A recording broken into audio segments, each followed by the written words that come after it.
L'homme est malade parce qu'il est mal construit. Il faut se décider à le mettre à nu pour lui gâter cet animal qui ne se mange pas.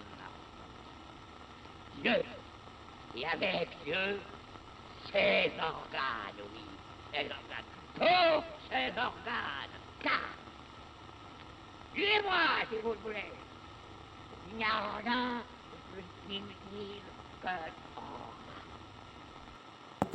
Olá, galerinha, tudo bom? Hoje, se a Páprica permitir, porque a Páprica tá aloprando aqui na casa, na vida, né? A Mingau tá adoecida e a Páprica tá, cheirando o celular. Tá sem onde gastar sua energia de porradeira. Ela é uma gata brincalhona, né? Bringalhona, brinca bastante. E aí ela tá sem a sua irmã ou companheira, sabe-se lá, né? Mingau, porque a Mingau tá abatida, tá meio febril assim, tá comendo e tal, mas tá com a garganta meio lascada. Então a Páprica tá incessante, mas agora acabou de ir pra cama, vai ficar tranquila lá, assim, espero. Bora lá. Novidade boa é que hoje a gente tem um episódio de terror, um episódio macabro, um episódio dos fantasmas de grupo. Vamos saber o que é esse negócio de fantasma, vamos saber o que é essa coisa da máquina, né? O que os fantasmas têm a ver com a máquina. Sempre a gente tá vendo esse negócio da máquina. E no mais, notícia boa é que ontem eu fiz o teste do Covid, cara. Ontem foi feriado, mas os testes estavam funcionando. Eu fiz um PCR e não estou com Covid.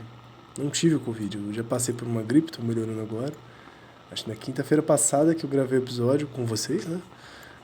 Meus amigos imaginários, eu não tava com sintoma ainda, mas da quinta pra sexta eu peguei uma dorzinha de garganta e agora eu tô expectorando, né? Tô soltando a famosa catarreira. Bom, bora lá. E hoje... eu fiz o teste do Covid e deu negativo, cara. Fiquei muito feliz, assim, que eu tô pra pegar um ônibus pra viajar hoje. Então, vou poder pegar o ônibus com mais tranquilidade. Bom, bora lá. 11h37, os 20 minutinhos de praxe aqui, né, pra vocês. No mais, como é que estão as coisas? Tudo bem por aí? Por aqui, tudo bem na medida do possível, né, cara? Mas, pelo menos, não tô ainda com Covid. Uma hora chegará, né? Mas, por enquanto, não estou.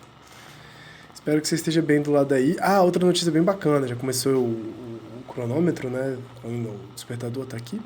Batemos 500 ouvidas, cara, Para Acabar com o Juízo. E olha que eu não escutei os últimos 2 episódios. Normalmente cada episódio tem uma ouvida a mais que é minha, né? E dessa vez não rolou porque eu ainda não escutei. Então, parabéns pra gente, 505 episódios. Eu ainda vou colocar o meu Twitter lá na descrição do podcast e alguma vinhetinha explicando, né, que o episódio sai toda quinta-feira. Se você não sabe, se você é novo aqui, nova aqui, o episódio sai toda quinta-feira e a gente vai lendo esse livro na ordem. Na sagrada ordem das páginas enumeradas. Então é isso, estamos com 500 e poucas escutadas. Beleza, né? Então bora lá. 1.4.5 Realidade do fantasma de grupo. Vamos lá. O que é isso, né? A existência maciça de uma repressão social que incide sobre a produção desejante. Na existência maciça de uma repressão social que incide sobre a produção desejante não afeta em nada nosso princípio. O desejo produz real ou a produção desejante não é outra coisa senão a produção social. Mesmo tema que a gente estava trabalhando no encontro passado, né?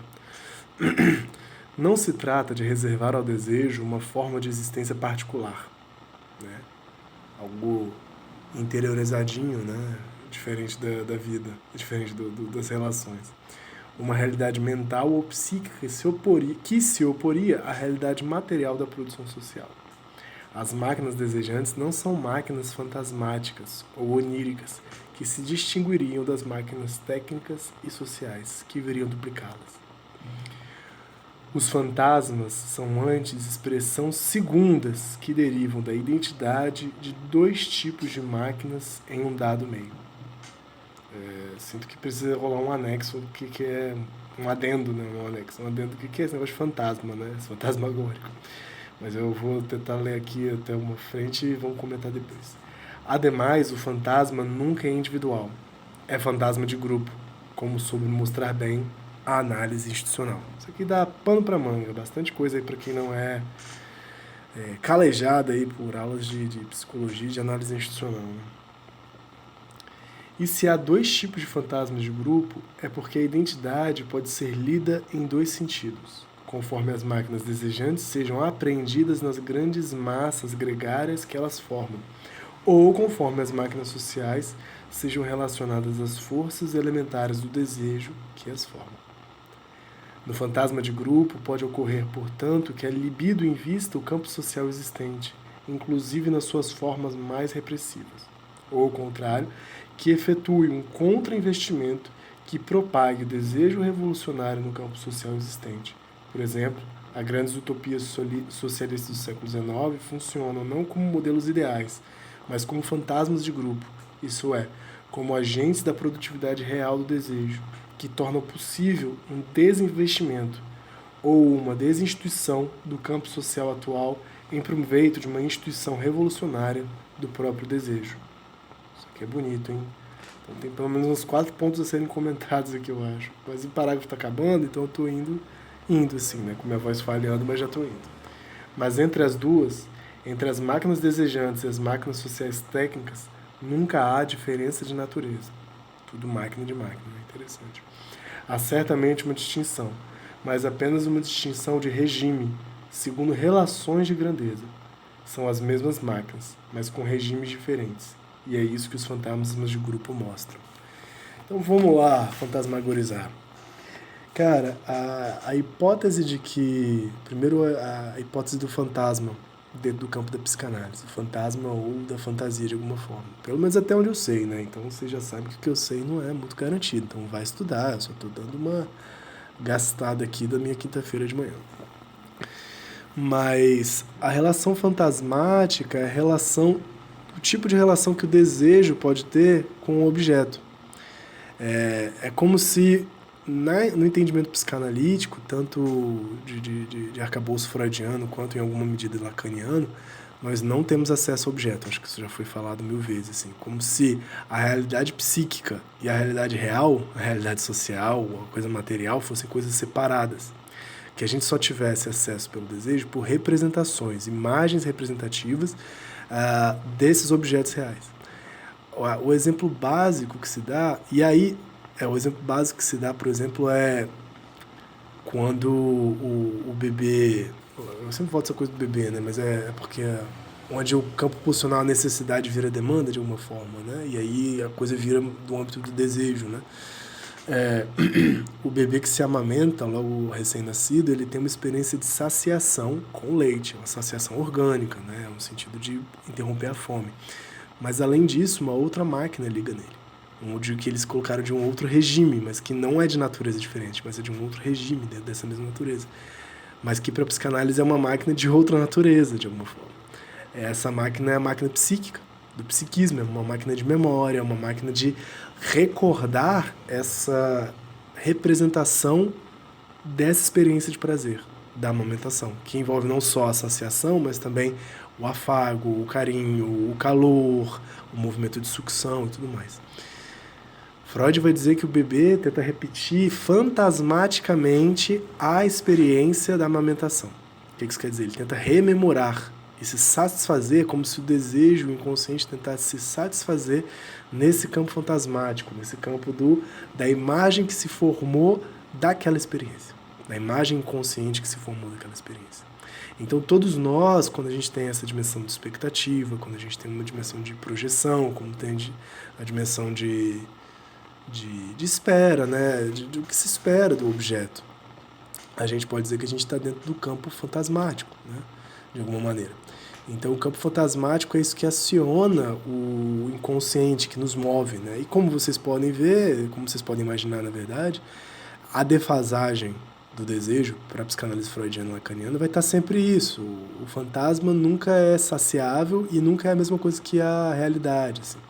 E, então, por que a gente não vive só de fantasma? Não vive só de fantasma porque o organismo cobra, né? Se o bebê se amamentasse fantasmaticamente, alucinatoriamente, né? E aí tá o campo também da psicose, né?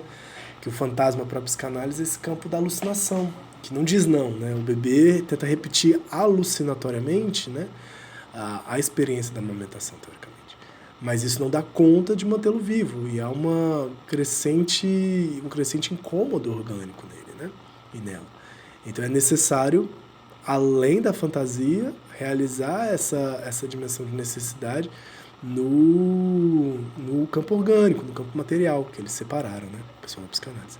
E aí daí, Lacan vai dizer, por exemplo, que não há necessidade no humano. No humano só há demanda.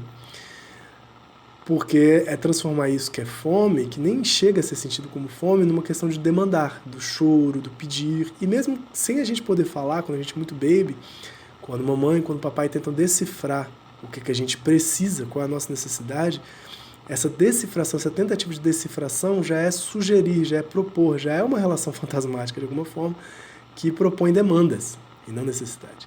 Não é que, tipo assim, o bebê necessita disso e isso. Não é certo. Não é uma relação linear e direta. É preciso inventar uma demanda. O bebê está com fome, o que será que o bebê tem? Então, recai sobre o sujeito, o bebê, né? Toda essa questão da linguagem sobre sua necessidade. Né? Isso para a psicanálise, tanto freudiana quanto lacaniana de alguma forma. E o que eles estão falando aqui é que, cara, não, o fantasma... E aí na psicanálise o fantasma vai ficando essa coisa, tipo, o mais individual na gente, o individual quase independente da realidade, né? O que a gente mais alucina, assim, né? Alucinar aquela boa chupada de pepeca, aquela boa chupada de peru, aquela boa chupada de cu, a saudade, né? Caráter, como se isso fosse muito individual, né? O mais individual do que o individual da gente, né? E aí, cara, o que eles estão falando é que, cara, não existe fantasma individual. Toda alucinação, toda fantasia, todo delírio é de grupo. Fantasia-se numa dimensão grupal. E que, além disso, quem mostrou isso, aí eles colocaram aqui, né, outra nota. Os fantasmas são anti-expressão segundas que derivam da identidade de dois tipos de máquinas de meio dado. Ademais, o fantasma nunca é individual, é fantasma de grupo, como soube mostrar a análise institucional. A análise institucional é uma técnica de análise, né, é um campo de conhecimento, campo de saber, e de prática, que vai se debruçar sobre as instituições do ponto de vista de um certo inconsciente que se produz na instituição. Né? Então é a análise no sentido de uma psicanálise, mas uma analítica, né? Uma análise institucional. Então a análise institucional é um movimento que vai surgir com muita força na França da década de 60, em outros lugares também, mas que vai pensar qual que é o caráter de produção do inconsciente numa instituição, por exemplo, psiquiátrica, numa instituição escolar, numa instituição hospitalar, numa instituição prisional, né? E aí você pode pensar isso, né? Tipo, como que o grupo da família produz certos fantasmas. Não é um indivíduo que produz um fantasma independente da família em que ele vive, mas aquela família vai criando seus próprios fantasmas, né? Não é, por exemplo, tem a imagem do cara que, na clínica aparece isso, né? Do cara que não conheceu o pai e que não tem uma imagem do pai. Não tem uma representação direta do pai, não tem um encontro direto, desculpa. Mas que a fantasmagoria do pai, esse desejo de pai, ele acaba sendo, um certo desejo pelo pai, acaba sendo produzido e fantasmagorizado, produzido quando a mãe conta ou deixa de contar o que é que rolou, quando a avó conta, mas seu pai não prestava e tal. E aí vai se formando um fantasma. De alguma forma, um fantasma de grupo. Não é simplesmente, papai fez falta e eu inventei o que eu podia do papai aqui, eu idealizei. Não vai ser desse jeito. Na verdade, é toda uma constituição grupal. Tem uns filmes muito bonitos sobre... Tem um filme que ele é bonito, mas nem tanto, assim, né? Que aí você pode levar isso para um nível... Pensando agora, né? Um nível maior ainda, né? Um nível de toda uma sociedade. Você tem aquele filme, com esse mesmo exemplo que parece muito de piano... Mas esse filme brasileiro mostra um outro viés, assim, que é sobre uma menina que não conhece o pai porque ele foi torturado e morto, se eu não me engano, na ditadura militar. E aí ela vai fazendo uma investigação, acho que ela mora na França e vem pro Brasil. Ela cresceu exilada na França e vem pro Brasil e ela vai fazer essa investigação, uma menina nova, assim. E a mãe e a avó ficam um pouco reticentes quanto a isso, né? Só um instantinho. Para pesquisar aqui.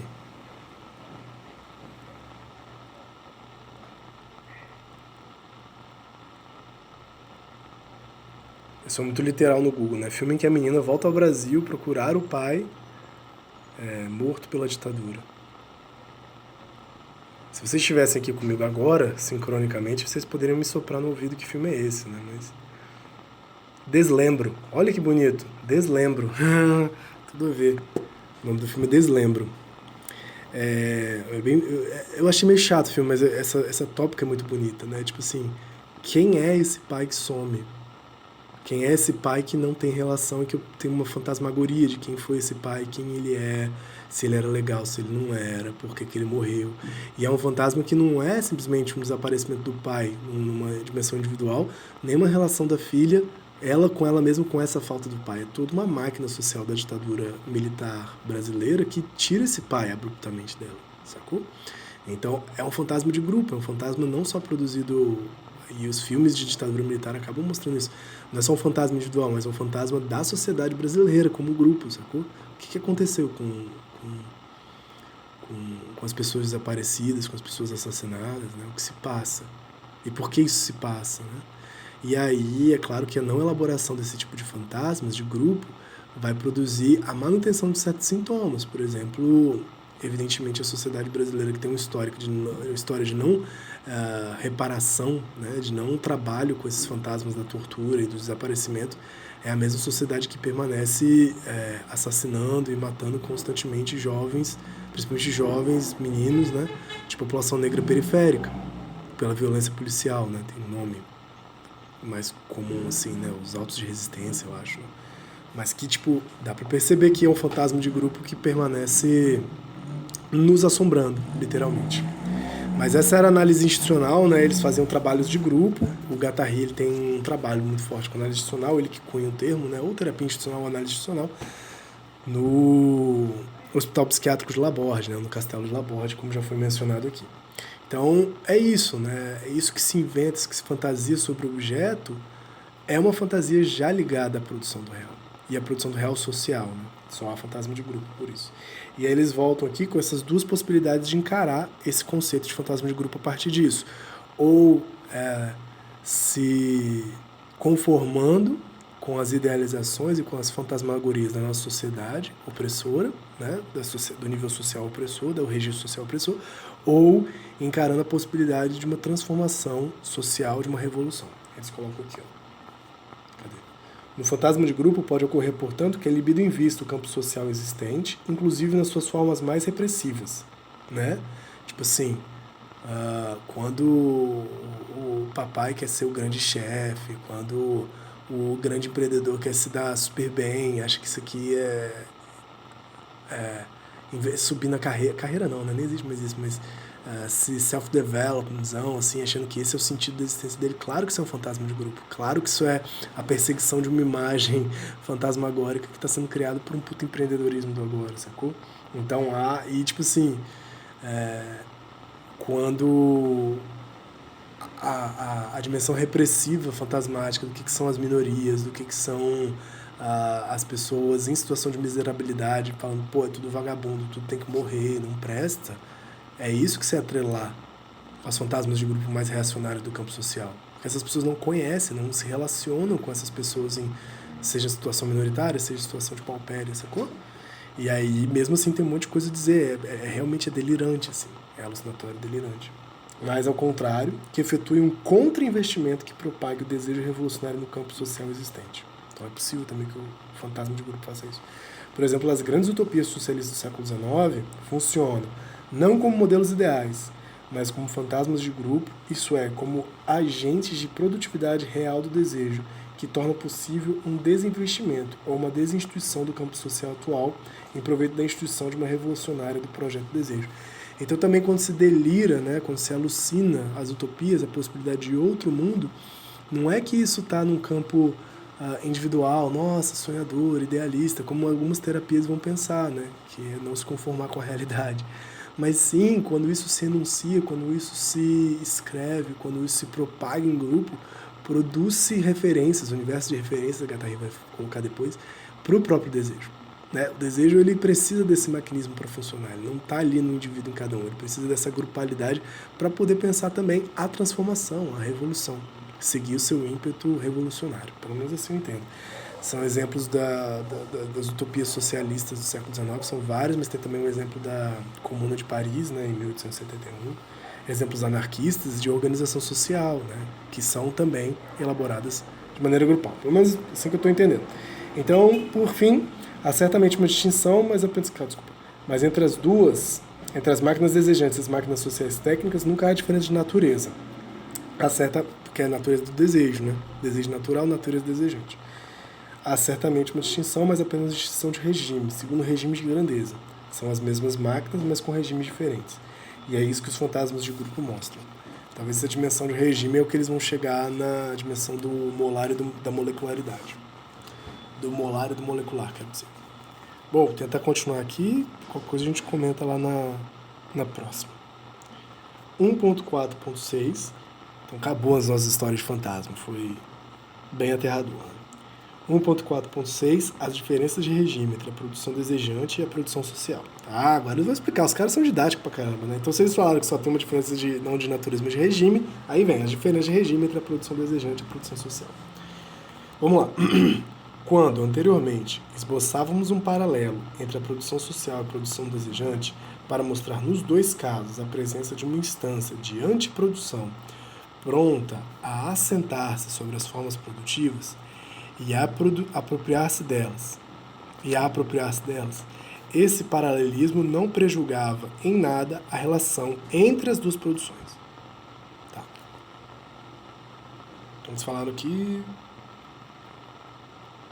a presença de uma instância de antiprodução, né, que estou entendendo que é o corpo sem órgãos, como a gente já viu, né, aquele caráter nitrópico.